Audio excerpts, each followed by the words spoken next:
السلام علیکم۔ اناطولیہ کی سرزمین سے تمام دیکھنے سننے والوں کو سلام پہنچے۔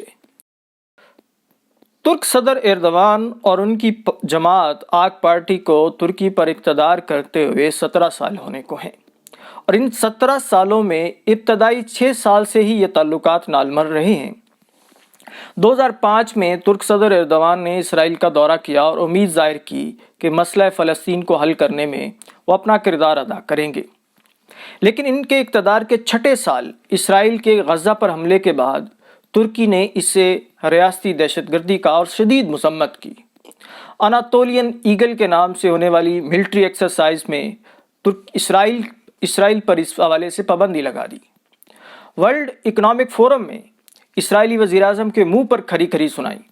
پھر 2010 میں غزہ کی مدد کے لیے فریڈم فلوٹیلا بھیجا، جس پر اسرائیل نے حملہ کر دیا۔ اس میں 9 ترک شہری شہید ہوئے۔ ترکی اور اسرائیل کے درمیان تمام حکومتی تعلقات کا خاتمہ ہو گیا۔ سفارت خانے بند کر دیے گئے۔ 2011 میں اقوام متحدہ نے رپورٹ پیش کی جس میں اسرائیل کو مورد الزام ٹھہرایا گیا، تو ترکی نے اسرائیل کے سفیر کو بھی واپس بھیج دیا اور تمام ملٹری تعاون جو ہے منسوخ ہو گیا۔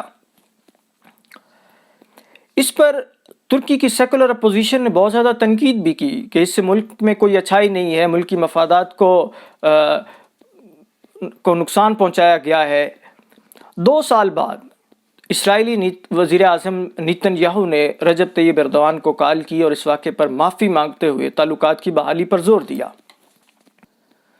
رجب طیب ایردوان نے نیتن یاہو کے سامنے تعلقات کی بحالی کے لیے 3 شرائط رکھی۔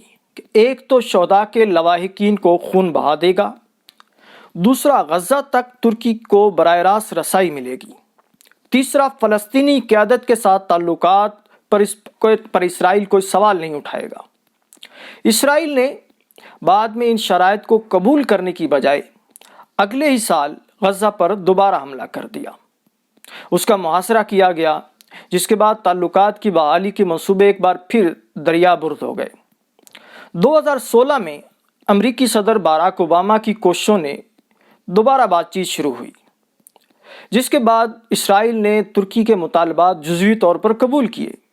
اسرائیل نے قبول کیا کہ $20 ملین کی رقم خون بہا دے گا، ترکی کو غزہ تک امدادی سامان لے جانے کی اجازت ہوگی، لیکن اسرائیل کے پورٹ سے۔ ترکی کو اجازت ہوگی کہ غزہ میں ہسپتال، ڈسپنسریاں، بجلی گھر اور دیگر پروگرامات کر سکے۔ فلسطینی قیادت اور حماس کو چھوٹ ہوگی کہ ترک سرزمین پر اپنی سیاسی سرگرمیاں جاری رکھ سکے۔ 2017 میں یہ معاہدہ نافذ العمل ہوا۔ امریکہ کے صدی کے معاہدہ کے بعد ایک بار پھر ان میں ڈاؤن فال آیا۔ ترکی نے عالمی سطح پر اسرائیل اور امریکہ کے خلاف مہم چلائی اور اقوام متحدہ میں قرارداد لانچ کی، جس کی روح سے بیت المقدس کو اسرائیلی دارالحکومت بنانے کے عمل کو غیر قانونی قرار دے دیا گیا۔ یہ تو تھی ترکی اور اسرائیل کے تعلقات کی تاریخ، لیکن ایک بات جو اس میں سمجھنے کی ہے وہ یہ ہے کہ ترکی کا اور بالخصوص ایردوان کے ترکی کا اسرائیل اور فلسطین کے بارے موقف کیا ہے۔ کیا ایردوان بھی پاکستان یا اس جیسی دیگر اقوام کی طرح اسرائیل کو ریاست تسلیم نہیں کرتے؟ ایسا نہیں ہے۔ یہاں پر ایک بہت بڑا فرق موجود ہے۔ ایردوان کی اسرائیل پر ہونے والی تنقید اور رد عمل کو بڑے جذبات اور شوق سے سنا اور پھیلایا جاتا ہے، لیکن ان کے مکمل موقف کو نہ کبھی سنا گیا ہے اور نہ کبھی جاننے کی کوشش کی گئی ہے۔ ایردوان 2 ریاستی فارمولہ کے حامی ہیں۔ وہ اسرائیل کو بطور ریاست قبول کرتے ہیں، لیکن اس کے ساتھ ان کا موقف ہے کہ اسرائیل کے ساتھ 1967 کی حد بندی کے مطابق فلسطین کی آزاد ریاست کو بھی تسلیم کیا جانا چاہیے۔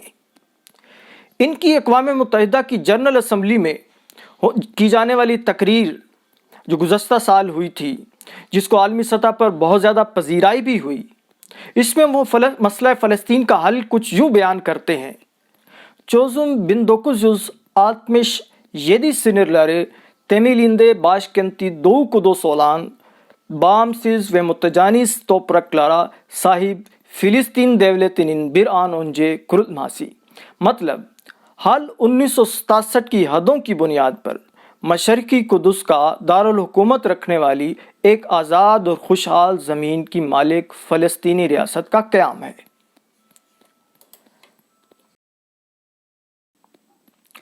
اس سارے تناظر میں اب ان کا حالیہ بیان سمجھنے کی کوشش کرتے ہیں۔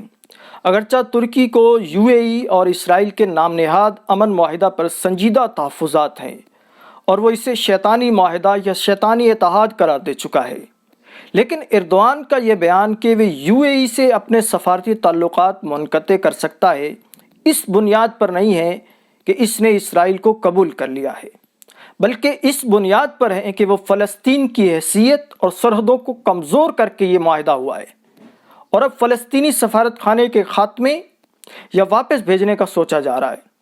اگر ایسا ہوا تو میں نے اپنے وزیر خارجہ کو کہہ دیا ہے کہ ہم بھی پھر UAE سے اپنے سفیر کو واپس بلا لیں گے اور تعلقات منقطع کر دیں گے، کیونکہ ایردوان کا ترکی اسرائیل کو قبول کرتے ہوئے فلسطین کے خاتمے کے کسی بھی قدم پر خاموش نہیں رہے گا۔ یہاں پر میں 3 نکات کو کھولتے ہوئے اپنی بات مکمل کرنا چاہوں گا۔